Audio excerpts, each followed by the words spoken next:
Herkese merhaba arkadaşlar, nasılsınız? Bugün biz selamlaşma ve tanışma hakkında konuşalım. Сәлемдесу үшін merhaba немесе merhaba деп айтсаңыз болады. Бұл сәлем деген сөз.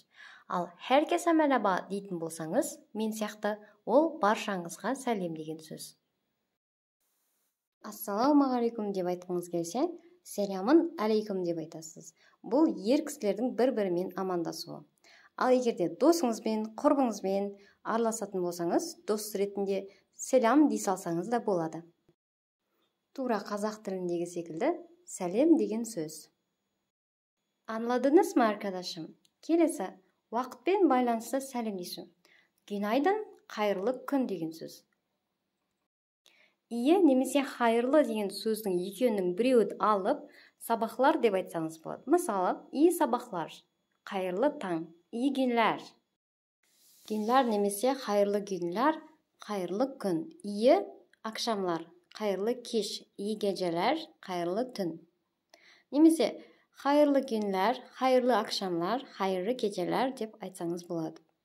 Ал жауап бергенде günaydın деп айтсаңыз, günaydın деп жауап береді. İyi sabahlar деп айтсаңыз, iyi sabahlar деп жауап беріледі. Жағдай сұрап үйренейік. Насылсың? Қалайсың? Насылсыңыз? Қалайсыз? Халин насыл?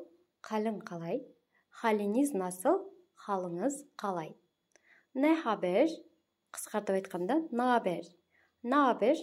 Не жаңалық? Ne var, ne yok? Не өзгеріс бар? Не жаңалық болып жатыр? Келесі. Kendini nasıl hissediyorsun? Өзіңді қалай сезінесің? Kendi, өзіңді, nasıl, қалай, hissetmek, сезіну.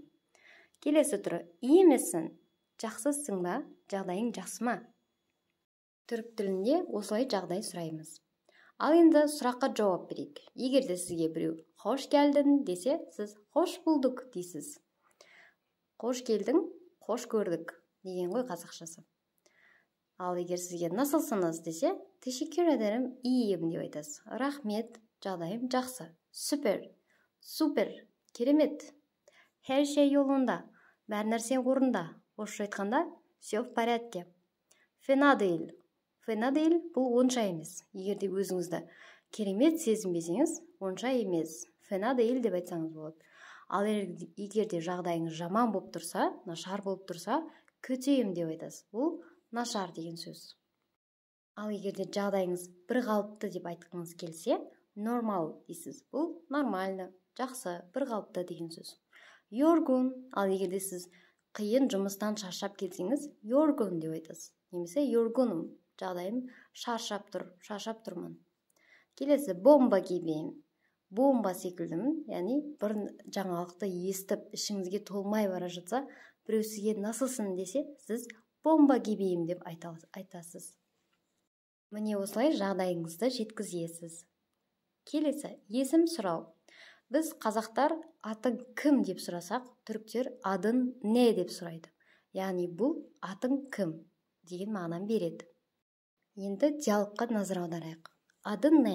Адым Айша. Senin adın ne? Atım Ayşe. Senin adın kim? Benim adım Ahmet. Менің атым Ахмет. Memnun oldum. Memnun oldum деген қуаныштымын деген сөз. Ben de memnun oldum.